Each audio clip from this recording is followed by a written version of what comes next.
오늘은 이번 한 주간 고난 주간 말씀 묵상합니다. 누가복음 23장 말씀 오늘 보겠습니다. 신약 성경 136쪽입니다. 누가복음 23장 1절부터 12절까지입니다. 누가복음 23장 1절부터 12절까지 오늘 우리에게 주시는 말씀으로 받겠습니다. 1절부터 한 절씩 12절까지 교독하겠습니다.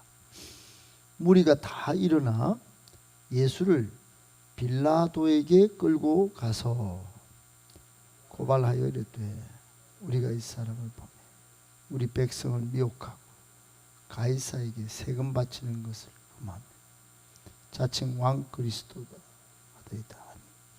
빌라도가 예수께 물어 이르되 내가 유대인의 왕이냐? 대답하여 이르시되 내 말이 옳도다. 빌라도가 대제사장들 무리에게 이르되 내가 보니 이 사람에게 죄가 없도다 하니 무리가 더욱 강하게 말하되 그가 온 유대에서 가르치고 갈릴리에서부터 시작하여 여기까지 와서 백성을 소동하게 하나이다. 빌라도가 듣고 그가 갈릴리 사람이냐 물어 헤롯의 관할에 속한 줄을 알고 헤롯에게 보내니 그때에 헤롯이 예루살렘에 있더라. 헤롯이 예수를 보고 매우 기뻐하여 이는 그의 소문을 들었으며 보고자 한지 오래였고 또한 무엇이나 이적 행하심을 볼까 바랐던 연고로라. 여러 말로 물으나 아무 말도 대답하지 아니하시니 대제사장들 서기관 서서 힘써 11절 12절 같이 읽겠습니다.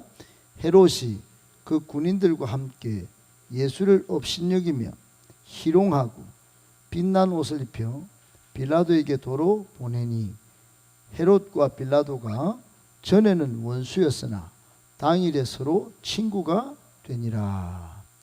아멘. 할렐루야.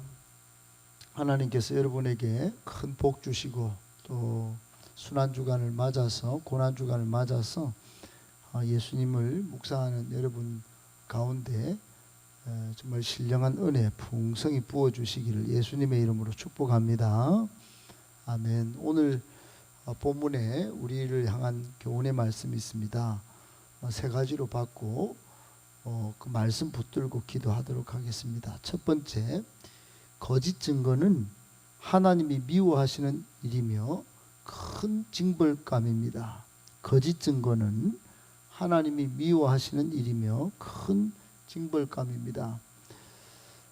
여러분 오늘 본문 이 내용을 우리가 누가복음을 중심으로 보고 있습니다. 여러분 성경 신약 성경 복음서는 4권인데 요한복음은 제4복음서로 따로 집중적으로 예수님의 그 설교 말씀이 많이 나오고 있다면 세 복음서는 여러 기적도 또 말씀도 동시에 기록되어 있고 서로 같은 관점으로 보려고 했던 흔적이 있습니다. 마태, 마가, 누가 복음이 그렇는데요. 그래도 또 세 복음서도 또 조금씩 내용이 또 보는 관점이 약간씩 다릅니다. 특별히 누가복음은 의사 직업적으로는 의사인 누가가 그동안 모든 역사적 사료들을 잘 모아서 정말 빈틈없이 예수님의 말씀과 기적을 또 예수님의 행적을 잘 기록을 남겼는데 굉장히 세밀하고 또 역사가의 눈과 의사의 눈 좀 디테일하고 좀 조그만 그런 내용들을 다 기록하고 있는데 오늘 본문에도 굉장히 역사적이고 정치적이고 또 의미 있는 내용들을 잘 다른 복음서와는 달리 기록에 남겨놓고 있기 때문에 오늘 세 가지 교훈을 받지만 조금 더 세밀한 눈으로 보면 12절까지 큰 은혜가 있습니다. 예수님에 대한 참 구약 역사 또 정치 역사에서 예수님이 얼마나 의미 있고 가치 있는 그런 대속 사역을 하셨는지 알 수 있어요. 첫 번째가 예수님이 거짓 증거를 당하신, 그래서 십자가 사형을 당하신 내용입니다. 여러분, 거짓 증거는 굉장히 위험한 건데 잠언 6장 19절에 보면 구약 율법의 의미를 담아서 이런 말씀을 하십니다. 여호와께서 미워하시는 것 곧 마음에 싫어하시는 것 7가지가 있는데 그중 하나 19절에 거짓을 말하는 망령된 증인과 및 형제 사이를 이간질하는 자, 이걸 하나님께서 미워하신다 그랬어요. 그리고 잠언 19장 5절에 보면 이 거짓 증인은 벌을 면하지 못할 것이요 거짓말하는 자도 피하지 못하리라 그랬습니다. 벌을 피할 수가 없는 벌, 그 벌이 거짓 증거하는 것입니다. 여러분, 거짓, 요한복음 8장 44절에 보면 거짓의 원천, 즉 사탄은 거짓의 아비, 거짓말이 그 본래 성품임을 예수님이 다 밝히 말씀하고 계십니다. 따라서 거짓 증거는 어떤 거냐? 곧 자신이 사탄의 조종을 받는 하수인인 것을 증명하는 것입니다. 거짓으로 증거하는 것, 거짓말로 남을 회방하고 비방하고자 하는 목적으로 고소하는 행위는 굉장히 위험한 것이고 큰 징벌감이 되는 것입니다. 그러므로 우리는 거짓 증거를 멀리하고 그런 일에 동조하는 것을 금지할 수 있어야 합니다. 이 땅에 이렇게 갈등이 많고 또 여러 서로 적대적인, 심지어 어제도 소개했지만 두 조종사가 호주에 가서 서로 정치적인 말로 싸우다가 나라 망신, 두 사람도 회사에서 잘리고 이런 일이 벌어지는 일도 서로 너무 적대시하는 것과 거짓 증거가 너무 판을 치니까 거기에 동조하는 일들 때문에 벌어진 일이죠. 오늘 본문에 여러분 사내들인 종교 지도자들이 또 그와 같은 행동을 합니다. 당시 종교 지도자들의 정치 결탁 또는 종교 결탁 회의체인 사내들인 공의회는 아주 사법권, 입법권 다 가지고 있었어요. 굉장히 강력했는데 예수님을 오늘 본문에 보면 빌라도에게 그때 당시 로마의 속주를 받고 있기 때문에 로마에서 파송한 총독인 빌라도 총독이 갖고 있는 법정으로 가서 고발하는 장면입니다. 이 사람들이 들고 간 3가지 제목은, 고발한 내용은 3가지인데 오늘 본문에 쭉 한 줄로 적혀져 있습니다. 첫 번째는 2절에 보면 우리 백성을 미혹하고, 즉 백성을 선동해서 질서를 어지럽히고 혼란스럽게 하여 로마를 전복시키려고 했다. 두 번째는 납세 의무를 수행하지 않았다. 가이사에게 납세를 다 속주고 내야 되는데 이 거부하도록 조장했다. 그리고 자기가 자칭 왕 그리스도다 라고 주장했다는 3가지 죄목으로 고발했습니다. 원래는 이러지 않았어요. 어제 우리가 살펴봤지만 안나스와 가야바라고 대제사장들 종교법정에 세워졌을 때는 예수님을 뭐라고 했냐면 이놈이 하나님의 아들이라고 하는 것 때문에 신성모독죄다. 그래서 사형을 언도를 했어요. 자기들의 유대 종교법정에서는 사형이다 한 것이 신성모독죄입니다. 그런데 여러분, 로마가 어떻게 당시 속주를 관리를 했냐면 종교 문제에 있어서는 개입하지 않는다.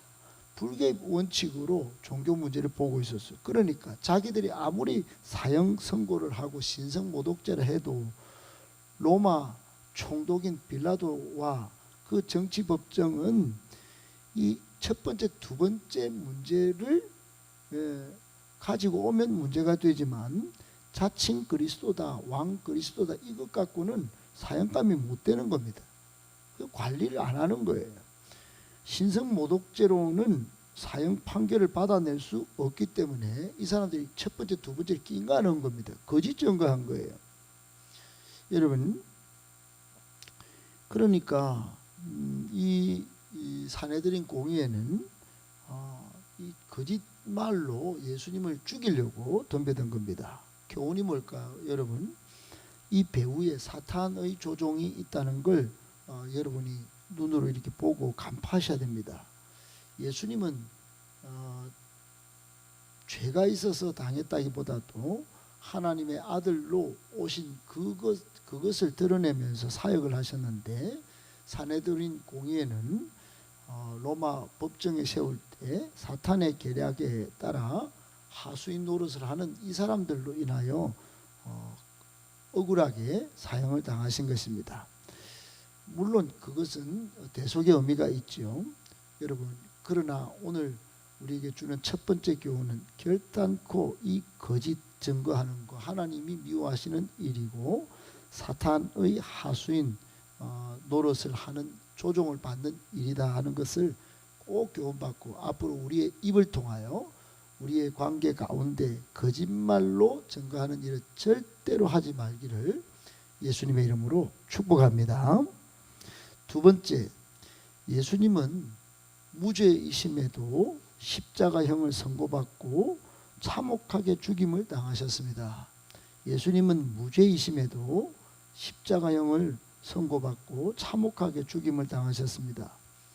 여러분, 2절의 고발 내용에 보면 예수님을 종교적인 명목으로는 사형을 불가하여 정치적인 죄목을 내세워 고소한 것을 보여준다고 금방 우리가 살펴보았죠. 예수님은 진정한 왕이셨습니다. 진정한 하늘에서 파송한 왕이셨어요. 그런데 그 왕을 요한복음 18장 36절에 보면 그 예수님께서 다스리는 왕으로서의 왕국은 이 땅에 속한 것이 아님을 예수님이 말씀하고 계십니다. 이 땅에 속한 것이라면 전복시키려고 왕 노릇하고 그것이 로마에 대항하는 것이 되겠지만, 죄목이 되겠지만 절대로 그런 것이 아니었어요, 성격상. 따라서 유대 종교자들의 고발 내용으로는 완전 무죄인 것입니다. 그래, 오늘 빌라도도 이 무죄인 것을 4절에 보면 인정을 하고 있지요. 4절에 무죄라고 하는 겁니다. 무죄. 그런데 여러분, 예수님이 무죄라서 석방이 됐습니까? 아니죠. 석방이 안 됩니다. 오히려 십자가형을 선고받고 결국은 참혹하게 죽임을 당하십니다. 여러분, 여기서 우리가 받는 교훈이 있습니다. 예수님은 무죄였어요. 그리고 의로우신 분이셨어요. 무죄고 의로움에도 불구하고 불의한 자들에 의하여 죽임을 당했는데, 이것이 궁극적으로는 대속의 죽음, 즉 우리 죄를 위하여 죽으신 죽음이 되신 거예요.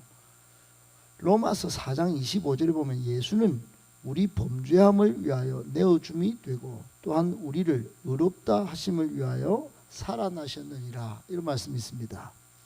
예수님은 무죄하셨는데 억울하게 죽으셨으나 그 죽음은 가치 없는, 세상 말로 개죽음이 아니고 우리를 살리기 위한, 우리를 죄에서 씻어주기 위한 대속의 죽음이었고 부활을 향한 죽음이었다 하는 겁니다. 꼭 기억하시고 이 죽음의 가치와 의미를 꼭 기억하고 더욱더 예수님의 십자가 죽음을 깊이 묵상하면서 그 안에 깃든 하나님의 사랑을 깨닫고 하나님께 감사하고 또 예수님을 잘 따라 살아가시는 저와 여러분들 되시기를 예수님의 이름으로 축복합니다. 아멘. 마지막 세 번째, 참소하고 악한 목적으로 결탁하는 행위도 사탄의 특징입니다. 참소하고 악한 목적으로 결탁하는 행위도 사탄의 특징입니다. 여러분, 본문에 빌라도가 무죄를 추정을 했습니다. 그런데 예수님의 고향을 물어보니까 갈릴리라고 그래서 한 번 더 이제 한번 또 이감을 합니다. 지역 관할 왕인 갈릴리 헤롯 왕에게 보냅니다. 헤롯 왕이 오늘 본문에 보니까 이 천박한 호기심이 발동해 가지고 그동안 이 갈릴리 지역에서 기적도 행하고 무수한 사람들을 막 끌어모았다는 소식을 이미 듣고 있었기 때문에 굉장히 기쁘게 반갑게 맞이합니다. 그러나 여러분, 이건 전부 예수님을 진지하게 하나님의 아들로 알고 싶어서 그런 것이 아닙니다. 이분을 나의 왕, 나의 구주로 한번 섬기고 싶어서 기쁘게 맞이한 게 아닙니다. 예수님께서 이걸 딱 간파하시고 오로지 기적만 보고 한번 보고 싶어서 천박하게 지금 나를 맞이하는구나 아시고는 이런 거에 대해서는 침묵하십니다. 9절에 보니 아무 말도 대답하지 아니하셨어요. 예수님은 행동이 딱 두 가지로 어제도 살펴봤지만 가차없이 무지하고 또 천박한 이런 접근, 이런 질문에는 딱 침묵하셨습니다. 그리고는 왕이냐 물으시면 네가 대답했지. 그러고는 정확하게 말씀하십니다. 여러분, 마태복음 7장 6절에 보면 거룩한 것을 개에게 주지 말고 진주를 돼지에게 던지지 말라고 예수님이 친히 말씀하신 것처럼 이미 이렇게 천박하고 이렇게 접근하는 무리에게 예수님께서는 의연하고 또 인내하면서 접근하고 대응하고 계신 것입니다. 그러자 사람들이 난리가 났습니다. 10절에 막 힘써 고발합니다. 힘써. 이 말은 힘써 고발했다는 말은 중립적인 법적 용어로 이게 해석될 만한 소지가 있긴 하지만 전혀 다릅니다. 다른 복음서를 보면 완전히 헐뜯고 완전히 거짓과 계속 막 심한 희롱의 말들을 예수님께 쏟아냈다. 여러분, 오늘 본문에도 대충 그런 느낌이 오죠. 11절에 보면 예수를 업신여기고 희롱하고 그냥 단순히 힘써 고발한 이거는 법정 용어일 뿐이지 예수님은 완전히 사탄이 마치 욥기 1장에 하나님 앞에서 의인 욥을 정말 선한 욥을 얼마나 힘써 고발합니까? 완전히 요거는 죽여야 됩니다. 요거 쓰러뜨려야 됩니다. 요거 이번에 맛을 가게 만들어야 됩니다. 끝까지 고발하는 내용이 보입니다. 그걸 참소라고 그래요. 참소. 얼마나 악의적으로 시기적개심에 사로잡혀 완전히 예수님을 죽이려고 얼마나 참소하는 사탄의 모습이 바로 이 사내들인 종교인들, 이 사람들이 한 행위입니다. 여러분, 정말로 이래가지고 원래는 예수님께서 이 로마 법정에 지금 가 계시지만은 오늘 본문 끝에 보면 헤롯과 빌라도가 전에는 원수였지만 당일에 서로 친구가 되었다 그랬죠. 이 완전 결탁한 건데 그 헤롯도 그렇고 로마에서 파송된 빌라도 총독도 그렇고 이 팔레스틴 지역을 정치적으로 자기 이 관할에서 점수를 따기 위해서 한쪽은 로마 황제한테 또 한쪽 갈릴리 분봉왕 헤롯도 로마 황제한테 점수를 따려고 내가 진짜 잘 관리합니다. 내가 진짜입니다. 이러면서 막 그냥 정치적 헤게모니로 서로 적대적이었어요. 서로 원수였는데 오늘은 예수 죽이는 데는 똑 마음을 딱 같이 먹었어요. 서로 친구가 됐다는 거예요. 친구가. 여러분, 오로지 예수를 죽이려고 오로지 막 끝까지 힘써 막 완전 이렇게 잡아 뜯는 그런 모습입니다. 이 모든 것 참수하고 악한 목적으로 결탁하는 행위, 여러분 어디서 본 적이 있습니까? 사탄이 했죠. 욥기 1장에 보면 이게 사탄의 특징인 것입니다. 우리에게 주는 마지막 교훈입니다. 여러분, 불의한 결탁은 스스로 멸망에 이르는 길입니다. 참소는 사탄이 하는 일입니다. 어떤 한 사람을 특정 지어서 계속 말로 헛들고 끝까지 안 되도록 만드는 행위는 절대로 조심해야 합니다. 사탄의 하수인이 되는 길이에요. 오히려 성도는 서로 존중하고 선한 일에 협력할 줄 알아야 합니다. 꼭 기억하고 내가 성도답게 살 거냐 말 거냐 여러분 존중하고 힘써 선한 일에 열심을 보일 수 있기를 예수님의 이름으로 축복합니다.